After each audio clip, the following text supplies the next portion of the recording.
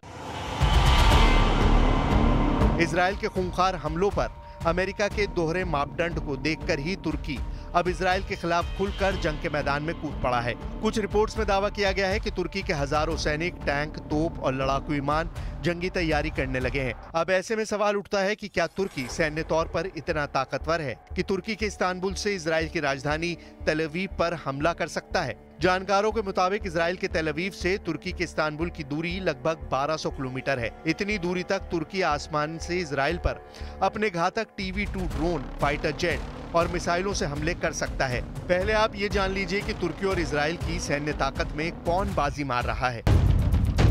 Global fire power 2023 की report के मुताबिक 145 देशों की सैन्य रैंकिंग की सूची में तुर्की 11वें स्थान पर है। वहीं इजराइल इस सूची में 18वें नंबर पर है, यानी तुर्की यहां इजराइल पर भारी साबित हो रहा है। तुर्की के कुल सैनिकों की संख्या 7,75,000 है, इसमें 2 लाख रिजर्व सैनिक भी शामिल हैं। वहीं इजराइल के कुल सैनिकों की संख्या 6,46,000 है, इसमें रिजर्व सैनिकों की संख्या 4,65,000 है। तुर्की की सेना में कुल टैंकों की संख्या 2,229 है, वहीं इजरायली सेना में टैंकों की संख्या 2,200 है। तुर्की की सेना में कुल आर्मर्ड व्हीकल की संख्या 1,12,476 है, वहीं इजरायली सेना में आर्मर्ड व्हीकल की संख्या 56,290 है।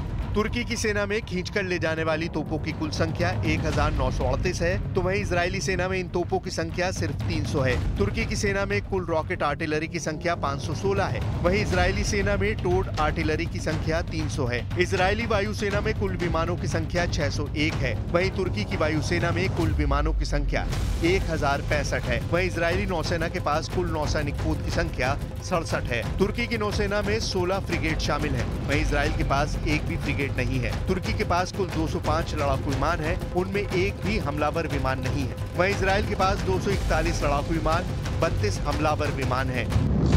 2 साल में खत्म होगा इजराइल, ट्रंप की भविष्यवाणी।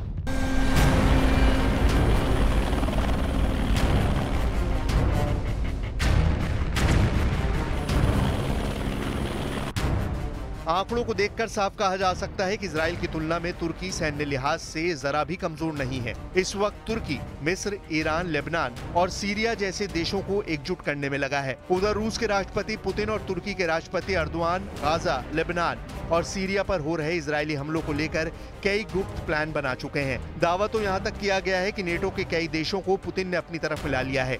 पुतिन के इस मिशन को पूरा करने में तुर्की का भी बड़ा हाथ माना जा रहा है। नेटो देश होने के बावजूद तुर्की के संबंध रूस से जबरदस्त हैं। यही वजह है कि तुर्की रूस के इशारे पर इजराइल को गंभीर चेतावनी देने लगा है। 41,000 के करीब अब तक फिलिस्तीनी मारे जा चुके हैं। आप इसी से अंदाजा लगा सकते हैं कि इस वक्त अमेरिका में राष्ट्रपति चुनाव में गजा युद्ध और पूरे मिडिल ईस्ट को लेकर पूर्व राष्ट्रपति डोनाल्ड ट्रंप और वर्तमान में अमेरिका की उपराष्ट्रपति कमला हैरिस के बीच भयंकर जुबानी जंग चल रही है। ट्रंप ने तो दो टूक कह दिया है।